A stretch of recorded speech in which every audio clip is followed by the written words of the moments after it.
The ruling African National Congress has reportedly decided to recall President Jacob Zuma. He's allegedly been given 48 hours to resign. Senior party members are believed to have already delivered a formal letter about the recall to Zuma. The ANC's National Executive Committee held marathon talks into the early hours of Tuesday morning. The party is due to brief the nation on the way forward later today. President Zuma is also facing a motion of no confidence in Parliament. Opposition parties have been pushing for the motion to be brought forward as early as today.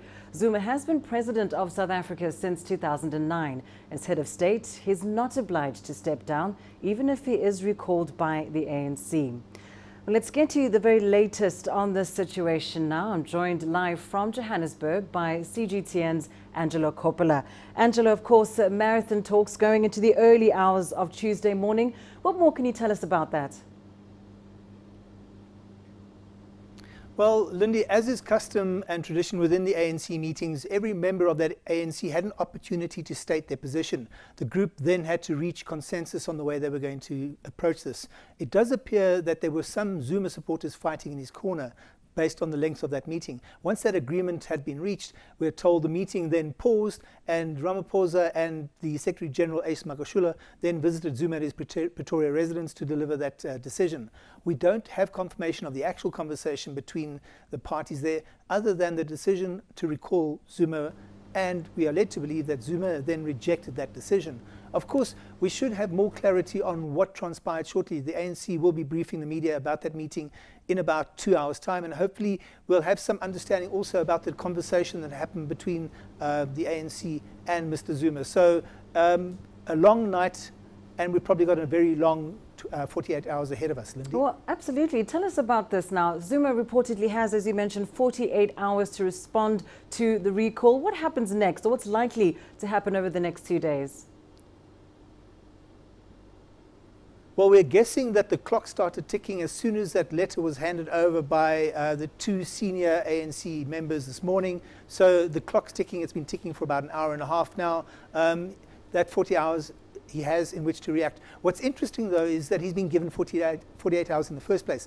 Many analysts are pointing to the fact that Mbeki, when he was bundled out of office, was almost shooed out immediately. He didn't have time to even pack, basically. As to the next steps, if he resigns, that means that Parliament will sit and Mr. Ramaphosa will be officially sworn in for what is left of Zuma's term, which takes him into next year.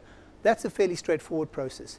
But many are expecting that Zuma may well reject the resignation request, and if that happens, either the EFF call for that no confidence debate comes into effect, which is scheduled for the 22nd of February, or as they've requested, it's brought forward to this week. The Speaker of the House has now indicated that before she makes a decision, she's going to consult with the leader of government business, which happens to be Mr. Ramaphosa, and the ANC Chief Whip. There's also talk that the ANC could put their own motion of no confidence in Zuma on the table, and that could be penciled in as early as next Monday. So the next 48 hours will be filled with more speculation and anxiety as we wait for Mr. Zuma's decision. And of course, you mentioned there's still the possibility that he may reject the call to be recalled. Can you just explain to us, Angela, why President Zuma has been so resistant to stepping down?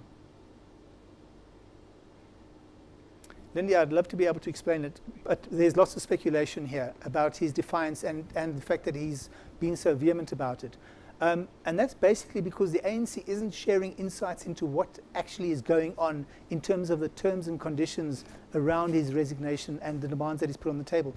Analysts are suggesting that his behavior is true to form, though. His 2 terms have been characterized by this type of strong arm approach and defiance. His current mood has been attributed to a range of possibilities. Again, this is speculation, but it ranges from Zuma wanting to close or finalize that halted nuclear deal with Russia.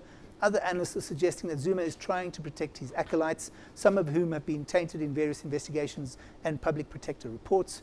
There's also talk that Zuma wanted a 3-month notice period so that he could attend the AU and BRICS meetings later this year. Again, all conjecture, and until Zuma speaks publicly, we'll never know, unless, of course, the ANC publishes the offer that was put on the table initially, Lindy.